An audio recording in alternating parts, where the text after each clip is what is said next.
I didn't think we'd sell it for as much as we did, but I saw the value. I'm like, dude, there's, and it was an 1850 square foot house, two bedroom, 3 bath. But I mean, we tricked it out, and it was like top of the line. It looked really cool, and it was in a good area, so that was why I bought it. And I'm like, but I went over budget. I was thinking, 200 will do it here, maybe 180, and then I think we ended up spending like 250 or something. But we decked out the backyards. Yeah, I mean, it was really cool.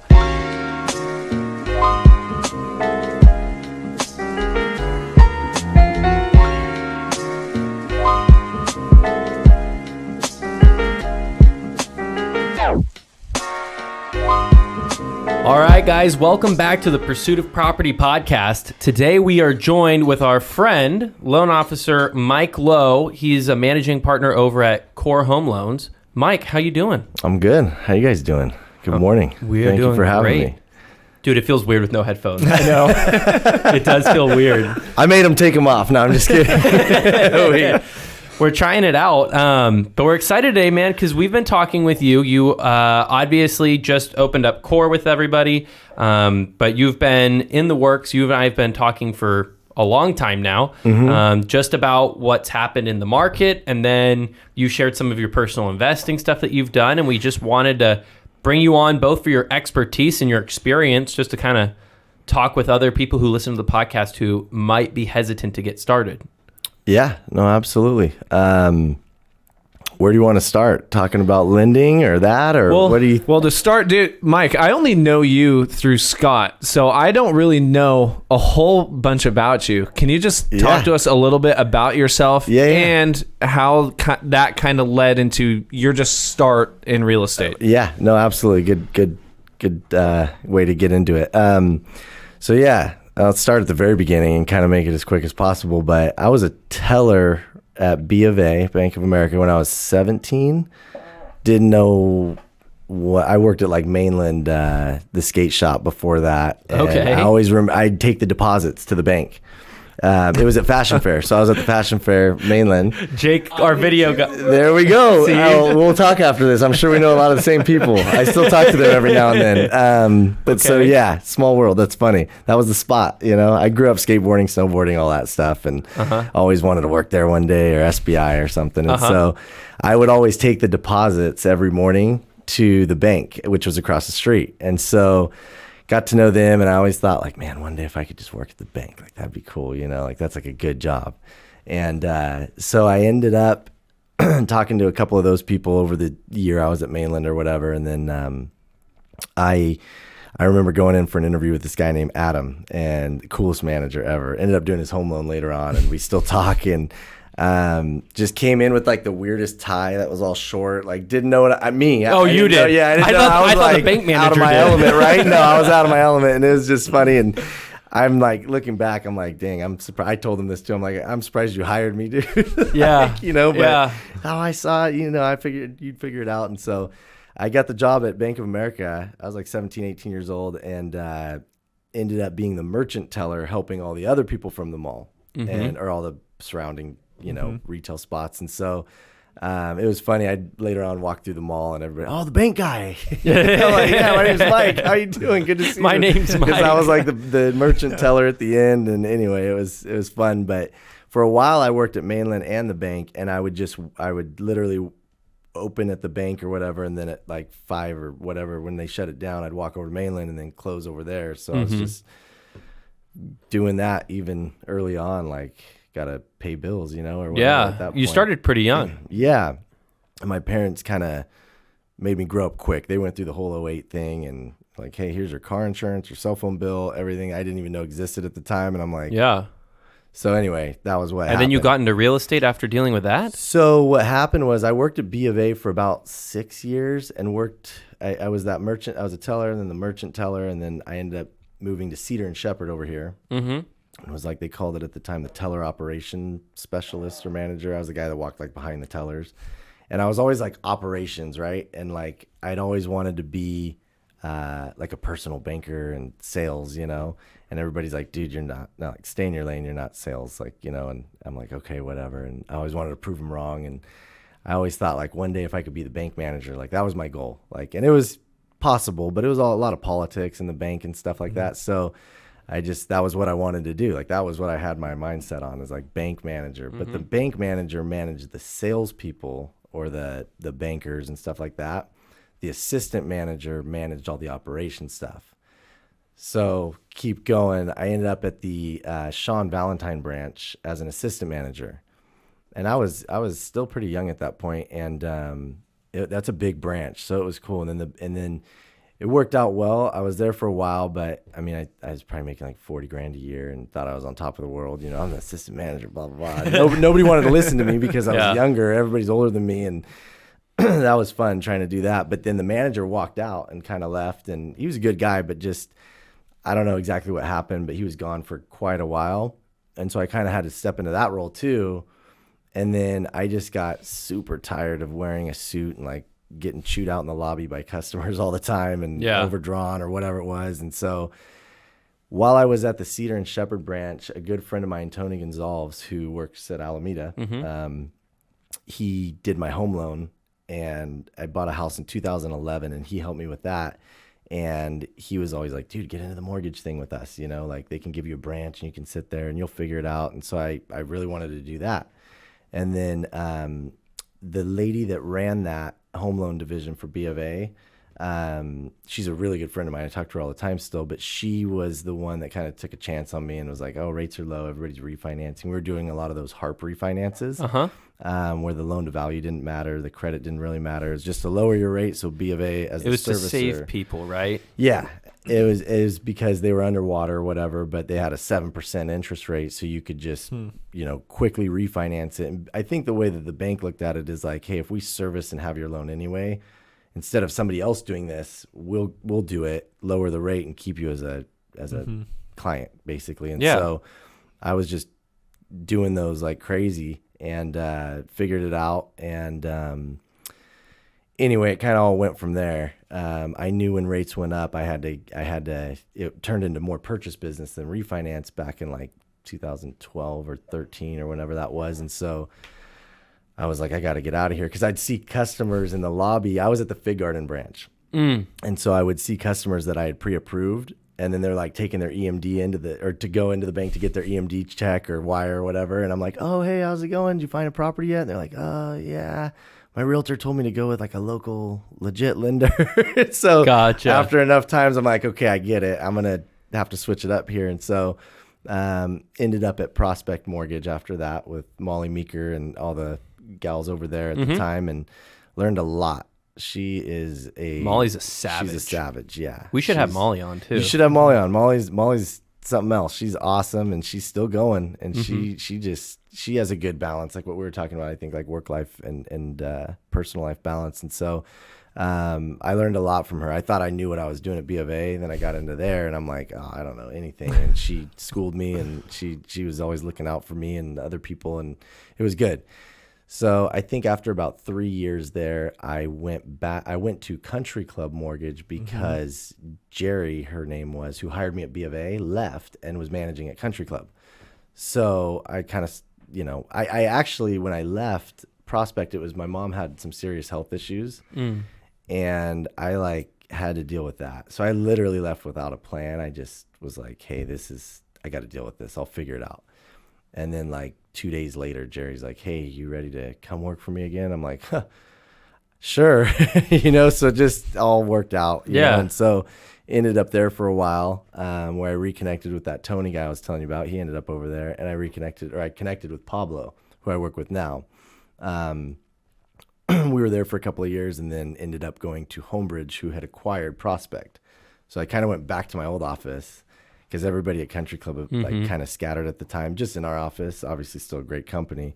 But that's how all that played out. And then had this great opportunity we'd been wanting to do for a long time, which is core. And so everybody that kind of through the bank side of that, we've known for a long time. And so I kind of always knew one day I'll be with these guys somehow, some way. But everything was really good at Homebridge when we left. So it was really hard, because it's like the grass isn't always greener. Right. And our grass was really green. So it's and Pablo and I the good thing about him and I are we're not like chasing all the money everywhere around. Like they could throw money and it's like, no, we're happy here. We care about our people, our staff. And that was the main reason we made the move, because people were getting furloughed and different things like that just because of the market conditions. And so we had an opportunity to keep everybody on board full time and all that stuff. And so all around it made sense. And the one thing that Alameda and Core are really good at is closing loans. Like, again, I thought the grass was green over where I was. And now that I'm there, I'm like, there's some people out here that do it way better than us. And so we quickly got used to their system and then made a couple tweaks on our end at Core. And it's good. And it's just streamlined, and they've surrounded themselves at the higher, so we run and own the branch level, loan officers, assistants, processors, operations managers, kind of stuff like that. But then underwriters and funders, disclosure people, stuff like that, they are at the bank level with Alameda. Yeah. So we are a division of Alameda, and so they've just got it absolutely dialed in, and they're a big shop. We've got the number one market share here in Fresno for sure, but they're not so big that it's like you've got to. When I was at B of A, for example, you'd have a new underwriter on every loan, a processor in Florida. You're all in different time zones, and it's like that's why it took 90 days to close a loan, and then they just kick it back to you. You couldn't get a hold of them, and because you're missing a letter of explanation on something, it's like, come on, you start over almost, and it's like, so anyway, it's the local lender. I know a lot of people tell their clients, hey, local lender is important, and it's like it's so important, especially seeing all the different places I've been at. And then the way credit unions do their stuff, they've got really good rates, but it's like they literally don't pre-approve people. They just wait till you get into contract, and then they give it directly to a processor who's like, we'll figure it out now. Yeah. And it's like, if you've got a super clean file, it works, but they're not Fannie and Freddie backed. So it's not really a conventional loan. Right. It's a credit union loan with the members' money, I guess is how they do that. But anyway, so yeah, it's kind of how I got the start there. Then did a couple things along the way investment wise, which just happened. And I don't see myself as like a big flipper or anything like that, or investor. And I've got a lot of friends, a lot of mutual friends with you guys that have done, even like the route you guys have taken to buy rentals or whatever, maybe hold them and get that passive income. Sometimes I wish I had kind of gone that route, but then I love what I'm doing, and it all kind of works out the same in my mind. There's a lot of ways to skin a cat. There's exactly perfect analogy, and there's just different ways. And so I think that if you, and this is just my opinion, I think that if you can build up a big portfolio, I mean, you can retire. I've had some friends that have bought in 10, so you can do 10 conventional loans in your name, and then you can continue to buy primaries after that and go 11, 12 and rent out the departing. But they each bought 10, these two brothers I know. And I mean, they bought them all at the right time. They basically bought their neighborhoods at the time. Yeah. So they're all right next to each other, and they've had them ever since. And they've got equity in every single one of them. Not at all times, but now in this market, all of them are like huge, almost paid off now, basically. Yeah. And so that's an awesome way to do it, You got in a different route than I think a lot of people would. Like, you went through a bank, and then you got into home loans. You good? Yeah. No, you're good. So you went through like a bank, and then you got into home loans, and you've done that for over a decade, it sounds like. So, like most people that we talk to haven't gone that route. So it would make sense that like your way of investing and the way that you've seen is just going to be a little different. It's a little different. And it's not right or wrong. Right. Like you said, there's multiple ways to skin a cat. But it's funny. It's all I know. Like, it's all I know is finances, basically, like credit and especially lending now and lending guidelines and stuff. But I was talking to somebody yesterday who came from another country. My barber, actually, this guy, he's got a crazy story. I'll have to tell you guys about that. But he got stuck here during COVID. Armenian guy from Lebanon flew over here to visit family, couldn't leave. He was supposed to leave on March 16th, I think, out of Texas. And they wouldn't let him leave. And he had a big salon. The guy's like a celebrity in Lebanon, and had like a 3-story salon. Like, he did all the celebrities' hair and just different, like a lot of women's hairstylist kind of thing. Barber as well. And anyway, crazy, just got stuck here and had to start from zero. and now he loves it, and he is doing it here now. But he had to get his visa, he had to get his green card, he had to get his social, he had to get his license again, because it's like he doesn't want to go through 2 years of school when he's obviously, very seasoned. And anyway, I was talking to him about credit the other day, and I'm like, you have to go get credit cards. And to him, it's not making sense. He's like, but cash is better, right? And I'm like, it is, but here's how it works, because he wants to buy a house. And so I'm like, you got to go get some credit cards and just pay them off and do all that. So it's cool to have the banking background too, because I know all of that side of it as well, and like auto loans and stuff like that. So yeah, it's cool. Yeah. Well, dude, and you mentioned investments. I want to talk about, I know you said, you don't consider yourself like this big flipper, this, that, and the other, but right. I know we all, at least both Scott and I know you, before we started, we wanted to talk about him a little bit. Can you talk about at least maybe your first deal, or how you started dabbling a little bit on investments as well in the real estate side? Yeah, no, absolutely. It's kind of a fun story. So when I was at, when I had started doing loans, had a good year or two. Back then I was making what I thought. I mean, looking at the bank manager route, that's the funny thing, because I think like bank managers at the time, like if you were doing really good as a bank manager, you made $75,000 a year. So I was like, that was, and I have no degree. I never finished school, but I met a lot of people in school that I now work with, Pablo being one of them. Yeah. So it's interesting just how things work out. But so yeah, that was like my goal. And then, very quickly things changed, and now it's like I kind of look back and laugh, and I'll see a lot of the I've done 3 loans for different managers that I had, and they're all like, man, it's so good to see you doing what you're doing, and like everybody kind of knows your name in the business. It seems like I've talked to a few realtors, they all know who you are, and they're like, it's funny, we never thought you'd be a personal banker, and now you do. Well, you found some early success. That win in your sales helps. Yeah, and I think it's funny because I never really think of what I do as sales. Like I still don't feel like I'm a salesman or something, and you have the knowledge and the tools, and you know how to advise people. It's more of like an advisor, I feel like, but anyway, so when I was doing that, I grew up with a good friend of mine who still owns, he bought another house next door to it too, his family did, in Pismo, in the Oceano area, which is right by the dunes.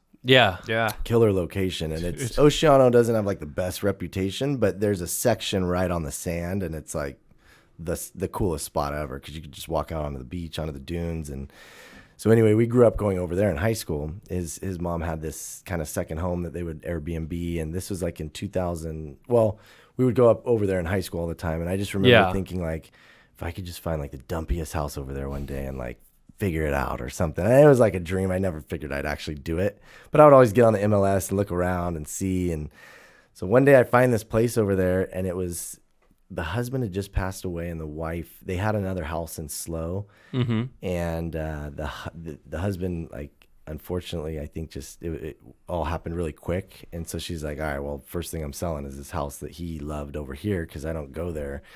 And so it was listed at the time. It was like a 3-bedroom, 2-bath, 2,500 square feet. It's pretty big. It was listed for $595 or something like that. And so my max limit was like $581. That was all I could qualify for. And I had to, figure it all out and like, see. And so I'm like, okay, this could actually work. And so I talked to a few people, and then I talked to my buddy's mom, who owned the house over there for many years. And I knew she did really well on it, renting it out, because it's right there by the dunes. And everybody loves to go to the Central Coast, from the Valley, Visalia, Bakersfield, Fresno, obviously. And so I remember just calling her over and over again, running numbers, and like, okay, if I rent it out 16 days a week out of the year, like, not all together, but like, that's all I needed to do was 16 days a week. And a month. 16 weeks out of the year. Oh, 16 weeks out of the year. Okay. 16 times 7 or whatever. That's how many days I needed to rent it out of 365. And then I basically had like a free house at the beach, is the way I looked at it, right? I was never like, I'm going to make a bunch of money on this. I just wanted like a place, and that was my way into it. And then maybe it appreciated and I sold it. That was kind of like what I was thinking. And my parents never had anything like that. So I was like, this would be cool. They could go over there. We could go over there. And I was with my wife at the time. And so it's cool. She's kind of seen this whole journey, and she's always like, you're crazy. Like, what are you doing? You know? And but you know what? This is your area. Like, if I'm gonna go get my teeth cleaned, she's a dental hygienist, so it's like whatever she says, I'm like, you're the boss, you know, do it. So she kind of looks at me for finance. You know, she just lets me do my thing there. And even with these homes, she's been super patient and trusting, and it's, knock on wood, it's worked out. But so anyway, it gets to the point where I'm like just running so many numbers by my buddy's mom, and she's like, look, if you don't buy this place, I'm going to buy it. Like, and it's going to do well, and you're just going to sit there and watch. I'm like, all right, I'm going to buy it. Let me figure this out. So I was able to negotiate at the time with the listing agent, or, you know, the seller, and got it for right at what I needed to get it at. And it needed a lot of work, but I mean, it was good to go the way it was, but it just looked very outdated and all that. So, and that took every bit of money I had at the time to just buy it, and down payment and all that. So, because this was in 2014-ish. And so, wow. And Airbnb wasn't like as big as it is now. And I actually used Vrbo or VRBO. Yeah, VRBO. That was what I used. And so, because I didn't want to, I was thinking about using both, and I didn't want to, I'm like, I'm going to screw this up with 2 calendars. Like, I'm going to double book it or something. Yeah. So, I'm like, let me just start with VRBO. And so, did that. The plan was to, it's a long story, but yeah, I thought we would be able to live there for a little while. Like, not live there, but just have a second home. And then when I needed to, like, start renting it out and get it prepped and all that. Well, then again, my mom's health got a little bit worse. And so, ended up doing it, and I furnished it. It's kind of funny. My dad works at Ashley Furniture. I think I might have mentioned that. Yeah. He's been there. They had a business, long story. They had a business. Everything kind of hit the fan in 2008. It was a construction business. And so he went there right when they opened back in the day here in Fresno. And he's been there ever since. He's still there. So if anybody needs furniture, hit me up. But so he kind of, we helped hook it up a little. Yeah, so we got a good deal on a bunch of furniture, and I just tried to make it as bulletproof as I could, because I knew, let's be real, people are going to go party there. Yeah. And that's like party zone right there in that little strip. Okay. So we rented it. I was just telling this story the other night too. The first people I rented to, I did a $500 deposit. I had like a $250 cleaning fee or something. Found a really great gal that I still talk to all the time that cleans over there, and she had just interviewed with my buddy's mom because they needed a new cleaner. And she's like, this is a girl. She's super cool. And so I talked to her, and I'm like, hey, you know, how much would it be to do the sheets, wash everything? I want it to smell good, look good, feel good, be dialed in. I think she said like $80 or something. And I'm like, I'll pay you double, but it's got to be perfect. And you can never like call in on me, because I'll have to literally stop, drive over there, do it all myself, and then drive back. And that, she never called in ever in 4 years that we had it, and she's just super cool. Clutch. And we're, like I said, we're still friends. We talk all the time, and you know, she'll help me out if I need anything over there. But the internet would go out here and there, and I'd have to go over there, fix it, or you know, if somebody was complaining about something. But the first people we rented to, some younger kids, and I don't know what their deal was, but they made a mess, and there was toothpaste everywhere. Like, there was toothpaste in the bed sheets, on the walls. And I called them, I'm like, and I'm thinking to myself, I'm telling my wife, I'm like, what did I get myself into? You know, is this how it's going to go every time? Yeah. And I called him. I'm like, dude, tell me what happened. Like, what are you guys doing? And he's, oh, is it messy? And I'm like, there's like toothpaste everywhere. And they're like, oh, we played a prank on our friend and blah, blah, blah. I'm like, I got to take your guys' deposit. You know, I'm sorry, but I'm going to have to buy new sheets. And they're like, no problem. It's all good. Sorry. You know, and I'm like, okay. So I think it cost me like $400 to get new stuff. And then it was a $500 deposit. So it worked out. And then ever since then, the rest of the time, I didn't keep one deposit. So it all worked out. It worked out. Wow. And so then, you had it for 4 years? Had it for 4 years, yeah. What did you do? So we rented it out for the whole 4 years. And it's funny, too, because I've got funny stories. Like, if I happen to be over there and then somebody renting it called, said, hey, this pipe's leaking a little bit or whatever. Hey, do you care if I can come fix it? It sounded like it was just the drain on the sink. So, yeah, come over. So we ended up hanging out with them all night. Cool people. I still, like, follow them on Instagram. And, like, my wife's friends with his. It's just random, like, and they were having a bachelor party or something, or bachelorette party. And it was guys and girls, but they were doing something, celebrating something. And so I eventually remodeled it because it was making money, and it was to the point where I couldn't even go over there and stay, because I'm like, if I Yeah. We're like, oh, 4th of July, we'll go do it over there. And then it was like, okay, that'll cost me $3,500. Like, let's just go stay at a hotel and just go over. You know what I mean? So it was kind of funny. It's a good problem to have. But so we remodeled it halfway through. We did like 2 remodels. We like did some of it and then finished it up like a year later. And I just did everything tile, made it completely bulletproof so people couldn't scratch the floors. And it turned out pretty cool. And I used a contractor here from Fresno. That's a friend of mine that would go over there and I'm like, hey, just stay there if you want and, do your thing. And so it increased in value at the same time as we did work to it like that. So in 2018, we ended up selling it. And we did good on it. I think we ended up selling it for like $850, which I missed the height. But, I think they're selling for like over $1 million now. But I bought it for $5 whatever. And so it worked out. And it made you money for a few years. And it made like, I think it was making like 70 or 80 grand a year. So a bank manager. After expenses. Yeah. So you bought a beach house and it was making you a bank manager salary.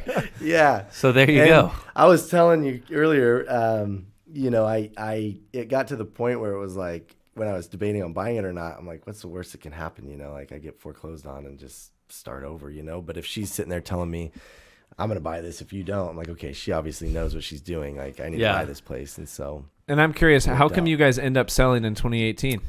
So it got difficult to manage. Maria, who is our cleaner, super cool. Again, she was super reliable, but it was like there was back-to-back bookings sometimes to where I had like a 5-hour window. Yeah. And I had to make sure she was there waiting for them to leave, and then it would always work out to where the other people were trying to check in, and then she was finishing up, and so we're texting each other trying to every weekend would be like that. Sometimes holiday weekends were crazy, but the summer, most summers it would be booked from June through August, September. I think like one year I had 1 day open, and it got stressful. And I'm managing it myself. I don't trust the property management places over there. I'd see them come out of the other houses like smoking a cigarette, and it's like, what are you doing? It was too totally get it about that. And with the app, they had the app at the time, and it was super easy to manage all that. And then I have Maria, so it was all good. But business started to pick up here and with work and lending, and so I was like, you know what? This thing's great. Like, it did great. I'm gonna make some money on it when I sell it. So I sold it knowing I'm gonna do this again somehow, some way. I want to look for like an even better place now that I know that area better, and ended up happening like that. But I looked for 2 years. I think I'd mentioned that to you. I didn't rush into something else. It wasn't just throwing darts at a wall. I wanted to find like a specific spot in a specific neighborhood, and with a lot of meat on the bone for something like a project. But I didn't go into that one thinking I was going to rent it out. Talk through the next one. So you sold it, you took your profits, looked for 2 years, and then what were you looking for? So sold that one, took the profits, really focused on lending because things were starting to pick up. I was kind of growing my business here, and I'd started to make connections over there too, which is cool because I was able to do and still do loans over there. Nothing like here. I'd say like 80% of my business is here, maybe 20 over there, but and I've got some friends that live over there too. So one of them's a realtor, and they hooked me up with some other people. And so that's been a cool part of it too. But so 2 years later, I find a place in Pismo again, but in a different area. It wasn't like right on the beach, but it's got, ocean views and stuff. And so, and it was destroyed. I think I showed you guys some pictures. You showed me. Yeah. It was just ripped down to the studs, and it was a mess, but it was surrounded by brand new spec homes. Like all 3 neighbors were brand new spec homes, like that were super nice. And this was like the shitter in the neighborhood. And so all the neighbors wanted to buy it because I think they were like selling drugs out of it too. And like, I don't know what the deal was in it, but it just looked like it was about to fall over basically. And my buddy calls me who lives over there, and he's like, hey, I think I found it. And I'm like, all right, I'll be there tomorrow, see if we can get in. So I go check it out, and from the master bedroom, you just see nothing but hills on one side and water on the other. So that's amazing. I'm like, I'll figure this out. And they wanted $735 for it. So I'm like, I'm in a better position. I can swing that. Let's do it.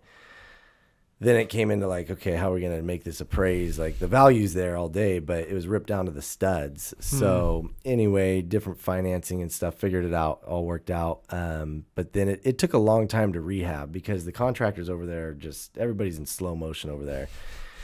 And so some Fresno guys helped me with it too. Again, same people as before. Yeah. And then we ended up keeping that for 2 years. And COVID happened, so a lot of people were working from home, and so it was like we bought it like right as COVID happened, basically. And so I was able to work there a few days a week, come here, and back and forth. And then that place, it's funny how all this works. And again, I'm not like looking for, but you guys mailing stuff out and all that. Yeah, like, we look for stuff. Yeah, and things, luckily, thank God, knock on wood, things have just kind of. Like we found that one, and I looked for that for a long time. But in the midst of all that, my neighbor, I got to know the neighbors over there real well because we were staying there quite a bit, as often as we could, and throughout the remodel and stuff, and like keeping an eye on stuff. It gets finished up, and then one of the neighbors owned the lot in front of us. It's technically behind us, but in front of in between us and the water view, basically.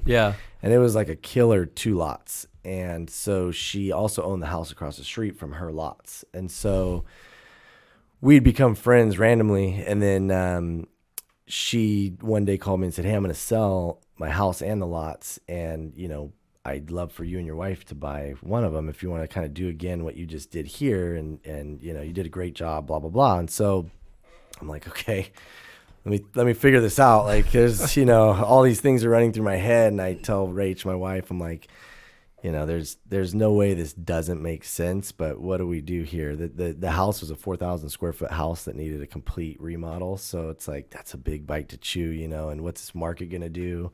Because this all happened about a year ago now. It was last March. So yeah, about a year ago. Things started changing. And I'm like, but just like Fresno's a very unique market. Especially with like the big move with the people from the tech industry coming from the Bay Area. We've seen Fresno grow, and the Visalias and Bakersfield and these other areas because you can buy a mansion compared to a studio apartment over there. Exactly. So a lot of people moving. And so the beach is like that, or the Central Coast is like that as well, where people usually buying things over $1 million over there. They're not really worried about rates as much and the market as much. They're just gonna buy it and keep it or whatever. And in that area, they wouldn't rent it out. I don't think you can even do vacation rentals there where we were at. And so another buddy of mine builds spec homes over there, and so I'm like, hey, if I buy this land, can we build on it? Because I'm like, let's just do it again, but from scratch. And so he's like, yeah. And he goes, let me get with the city and figure out. He knows some people at the city, and he's like, let me figure out if it's we can build on that because it's at the edge of a cliff, which makes the lot so much cooler. Yeah, and it's sloped. But it's been, I can tell you, I've worked with them for a year now. The city, they just. It's wild. Did I tell you about the oak trees? Oh, no. So there used to be an oak tree on the lot that the old owner cut down. And so one of their conditions for approval to build is you need to replace the oak tree that used to be there 4-1. Like, okay, I don't even have the oak tree. The oak tree's not there. So silly stuff like that, where Fresno and things are just a lot more chill on that stuff. So anyway, we figured all that out, and I think it's getting ready to be, we can start on it now. And so with the amount it'll cost to build and what we got the lots for, it's just it's the biggest no-brainer I've ever been a part of. And so it's going. So that's what I'm working on now. And then, but yeah, I'm usually here most of the time. Yeah. You guys see me all the time. Yeah, we see you a lot. So, yeah. But yeah, it's cool. And that's kind of what's going on. So it's cool to hear because it's a very different path. Exactly right. Like we would never think about the way that you've done it because it's just so different from us. You got into the lending, banking, that whole world, and then you've stumbled into the investing, where you've done very well on the Central Coast. And to us, I think one of the reasons why we wanted to have you on is that we would never consider doing a flip where the purchase price for a house that is down to the studs is in the 7s.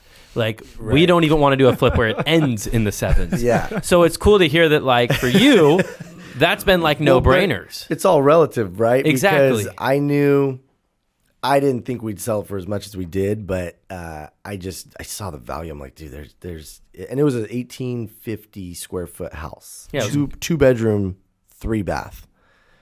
But I mean, we tricked it out, and it was like top of the line. It looked really cool, and it was in a good area. So that was why I bought it. And I'm like, but I went over budget. I was thinking, 200 will do it here, maybe 180, and then I think we ended up spending like 250 or something. But we decked out the backyards. Yeah, I mean, it was really cool. And so yeah, we almost doubled our money, like in a sense. We did well, but the market helped, and I luckily kind of timed that right, because I think if I had sold it a couple months later, I wouldn't. Rates were higher then, and the guy that bought it, I think he got something in the 4% on a jumbo loan, so it was cool. Pretty good. It was a win-win. Yeah. You didn't do the loan for him or anything, right? No, they kind of want the realtors wanted me to, and I'm like. Seems sketchy. Yeah, and I knew the lender that was doing the loan for him over there, and she's phenomenal. So I'm like, hey, do your thing. Like, call me if you need any help. And I actually had to help out a little bit because the appraisal, the tax record square footage showed 1,400. But my appraisal, their appraisal, everything else showed 1,850. And the appraiser, when he was there, I met with him, and he's like, I measured it 4 times. It's 1,852 or whatever it was. So I helped her out with that because Jumbo kind of picked it apart, and then they got over it. But it all worked, and he's happy. I still talk to the guy all the time, and he loves it. Well, you're his neighbor now. Yeah, so we have a little place next door to him, not like our old house, but so yeah, I still go back and forth and I want to keep an eye on the new project and stuff like that. So, but it's cool because by doing that, it all comes down to networking and relationships. And if I hadn't have known that neighbor, none of that would have happened. And it's just, I've met a lot of cool people over there that I can see like future opportunities coming from. But yeah, certainly. I was going to tell you too, where you say, you don't even, that purchase price might scare you as like a flip or something. But I just watched a buddy of mine they paid 1.3, I don't know, a year and a half ago for a place in like a really nice spot in a really nice area. Gutted it, and they just sold it for 3.2. So it's like, and they may have put like 5, 6, 7 into it, but I mean, like I can't do that math that quick in my head. But I mean, they did all right. You're 1.3 in, 700 in, that all in for $2 million. You turn it around and you're selling it for 3.2. Well, and a lot of people are scared to do that kind of stuff. Shit, but I mean, dude. look at it; it's worth it. But you gotta know what you're doing. Because every neighborhood over there is different. It's like different zip codes here. A different street over there is going to get you a different. Is completely separate. Yeah, the view. I'd hate to be an appraiser over there because the view, like, if you have this view instead of that view, it's like you got to add $100,000 or whatever, So it's totally get it. Anyway, yeah. Well, we have a couple minutes left that I kind of wanted to ask, because the reason why you and I have stayed pretty close is because I'm interested to hear what's going on in the lending world, and I think you have kind of a more nuanced thought process when you're doing your research. Can you share a little bit about what you're seeing right now? Yeah, I know. I talked for a little while. Sorry, guys, but this is what I really want to get into. Yeah. So yeah, it all comes down to inflation. Like, that's the driver of mortgage rates. It's inflation, and the media, being the media nowadays, it just they miss it all the time, and everybody hears Fed is hiking rates. Fed's hiking rates. So I'll get calls all the time. Oh, how I got one yesterday because the Fed, Jerome Powell spoke. I don't even know. Screwed up the market or whatever. Tuesday, I think. Yeah. And so when the Fed raises rates, they're raising their Fed fund rate, which is the rate that banks lend other banks money to overnight. It is kind of like a benchmark rate. So a benchmark rate. But when they in the past year, when we've seen them hike that rate more aggressively, the Fed fund rate, the reason they're doing that is to fight inflation. So the bond market and the mortgage-backed security market likes that. So we usually see rates go down when they hike their rate more aggressively. So it's almost backwards, and it doesn't happen like that every time. It depends. Like, it's crazy. The meeting this week, you could see the market going crazy as Jerome Powell's tone changed. Like, it's just it's crazy to watch, because literally his tone, his words, everything, whether he's hawkish, dovish, whatever, it's gonna change the outcome of what the bond market's doing. So long story short, I think that we're on the verge of inflation showing really big improvement numbers. What will that do? Make the rates better. So CPI is the biggest one that we look at. Yeah. The Consumer Price Index, which shows what goods and services and stuff cost. It comes out every month, usually right around the 10th. So we'll get a new one tomorrow for March. So March 10th, we're going to get this new CPI report, which should be favorable. It's not going to be like a big old slam dunk, but it shouldn't be inflation's getting worse. It should be right at or better than the expectations, I hope. But May 10th, I think, some other Everybody's people have been saying that talking too. about it. Yeah. What it is, May 10th so special because we can see that the year over year, because what they're looking at with the CPI data, so March of this year versus March of last year, has inflation gone up or down, gotten better or worse? So May 10th, we'll see the biggest decrease in inflation that we've seen so far with all this. Gotcha. So what's going to happen? The bond market should rally, or the mortgage-backed security market should rally, which will make interest rates come down. And I don't think, in my opinion, I think that that'll be the turning point, but we're not going to see rates go from 7 to 3 or 4. It's Do you think we'll ever see 3 again? No. Well, 3 possibly. 2s. When we saw the 2s, it was because the Fed spent $50 billion a week for a year and a half buying mortgage bonds to keep the rates low, to keep everything going. Yeah. So they were artificially low rates. I mean, if you refinanced or bought during that period, hell yeah, but and that's great. But to expect them to come down that low, it's not real. It wasn't ever real. So where do you see kind of this all going? Because like Cade and I were just laughing because I had an Instagram story from 3 years ago that I just posted. And I posted that conventional was at 3 and FHA and VA were at like 2.875. Yeah. And I had put in that Instagram story that like, this is the best time you will ever have to ever get this loan. Yep. Buy. And of course, nobody, can predict it. And so I was just giving my opinion. Yep. Turned out that was a great opinion. Yep. Not to toot my own horn, but you nailed it though. But now, like Cade and I are saying that like this last winter was probably a great time to buy in the sense that there was like a really big dip in interest from buyers. Like, there just weren't that many, but we're kind of thinking it's going to come back. Do you think the same thing? Like, do you think rates buyers are going to back down? Yeah, and that the buying power, like buyers are going to come back out of the woodworks. Absolutely. And I'll kind of leave you with this if we're, depending on time here, but I think that from May 10th, rates improve quite a bit. We'll see a good change, I think, with rates, but then they just gradually continue to get better from there, and we land around like low 5s, high 4s, mid 4s, somewhere around there by the end of the year. But what I tell a lot of people, and I've never had anybody say, oh no, that doesn't sound right. They always kind of like start to get it when I say this is, look, when rates come down, we already have like very low inventory, right? Like very low inventory still, because sellers that are looking to upgrade and, sell their $500,000 house and buy that $900,000 house, their payment is based on 2.875 probably right now because they refinance. They want an extra bedroom and a pool or whatever it is. Their payment's going to like over double because it's going to go to 7 or whatever it is. So they're all holding off. Inventory's still tight. So when rates come down, sellers aren't going to just drop their prices. They're going to start asking for a little bit more because now all these buyers are coming out of the woodworks to buy again. And those upgrading people, the move-up buyers, are going to sell and buy a little more inventory. But I just can't imagine if rates come down, prices come down. Like, that doesn't make sense. So my whole thing is buy now. You're able to get a $10,000 credit maybe. You're able to get a little bit of negotiations in.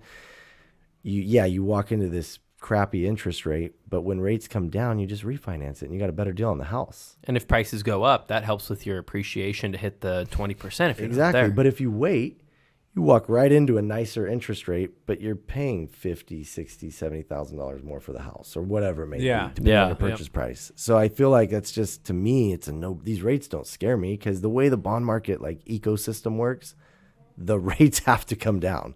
The affordability is just so out of whack because prices are high, inventory's tight, rates are high. And they got to fix this problem they created by printing all this money and buying a year and a half worth at $50 billion a week in mortgage bonds and treasuries and stuff.